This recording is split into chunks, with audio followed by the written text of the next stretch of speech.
देखो बड़ कथा हूँ जो आईएए जो बैठक बसी गोटे 38 जनिया बॉडी जे कि आईएए को मेंटेन करे इंटरनेशनल एटॉमिक एनर्जी एजेंसी जो आईएए रही ये सारा विश्व में परमाणु शक्ति केन्द्र गुड़िकर ऊपर नजर रखे जे किए कौन करुच्ची 2015 मसीहा ठारू ईरान रे जो पारमाणविक कार्यक्रम चली नजर रखी बर्तमान कौन होती ना जे ईरान जे ईरान पक्ष राष्ट्रदूत अच्छा आईएए रे राजी नजीफी सी गोटे अभियोग आनी ईरान जो नतांज सेंटर रही अमेरिका और इस्राएल अटैक कर तेणु रेडिएशन व्यापी जाइए तेणु अटैक को बंद कर दि जाऊ एबे आईएए कहवा कथा होची हुए तो या डबल गेम हो पारे जे ईरान रेडिएशन नहीं पारे मुझे ब्रेकिंग को टीवी को पुणी थरे आनिया पई चेष्टा करबी जे जो सबरे आईएए रो कथा कहा जाउची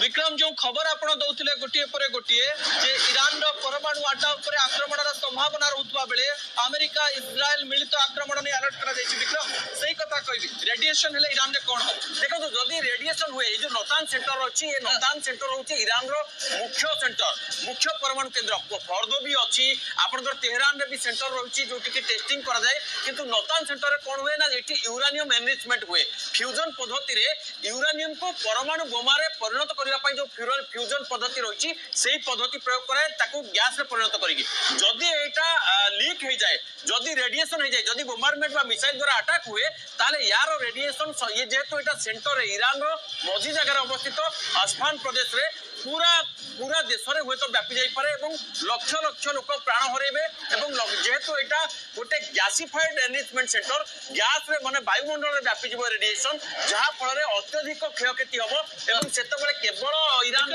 शेष में गोटे कथा हमें प्राय गोटे 1.5 मिनिट रे आपन जानिया पई चाहिबु जे कहा जाउछि जे ईरान एकुटिया ठिया हिच कारण रूस एवं चाइना केवल कहिकरी चुप रहि जाइछन अन्य पटे अनेक गुडिया देश रहिछन जो माने बाध्य अमेरिका को सपोर्ट करबा पाई ईरान एकुटिया हबा परे भी अस्त्र त्याग काहेकि करनी देखो ईरान अस्त्र त्याग न करबा कारण पछर होछि ईरान रो गोटे मिसाइल भंडार रहिछि पाखा पाखी 30,000 मिसाइल रहितबा नै कि से दाबी करछि केते सत केते मिछ आमे केवल तार विजुअल मात्र देखिछु एवं द्वितीय कथा होछि ईरान रो तैल भंडार बा पाखा पाखी एबे भी टॉप 10 तैल जो उत्पादनकारी भितर ईरान रहुछि एवं पाखा पाखी जदि आमे कहबा माने गोटे प्रकार पर डे 1 बिलियन बैरल तैल से रप्तानी करछि तेणु ए दुईटा शक्ति बल रे से वर्तमान लढुछि एवं हुए तो जोथि पई आपण आउट के आगु कहउथे जे तार तैलकूप गुडी करे अटैक हेलानी तेणु निहाती भाबरे जदि एउटाक हेइ जाए तैलकूप प्रोडक्शन बंद हो जाए एवं मिसाइल भंडार ऊपर अटैक हो जाए ताले खूब शीघ्र से निहाती भाबरे नष्ट होई परिबो एवं वर्तमान जो विजुअल कथा युद्ध जदि आग को चले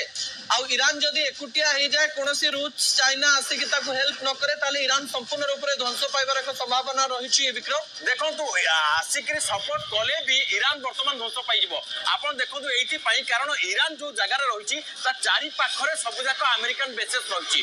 अमेरिकन बेस रे एयर बेस अच्छी नाभाल बेस अच्छी दुईटा बड़ गुरुत्वपूर्ण काम लास्ट 10 दिन कराई जे दुईटा एयरक्राफ्ट क्यारियर से दुईटा आसिक रही से दुईटा 50,000 सैन्य लेकिन आसी तेणु चिंता करूँ ईरान चारि पाखरे बर्तमान अमेरिका घेराबंदी कर सारी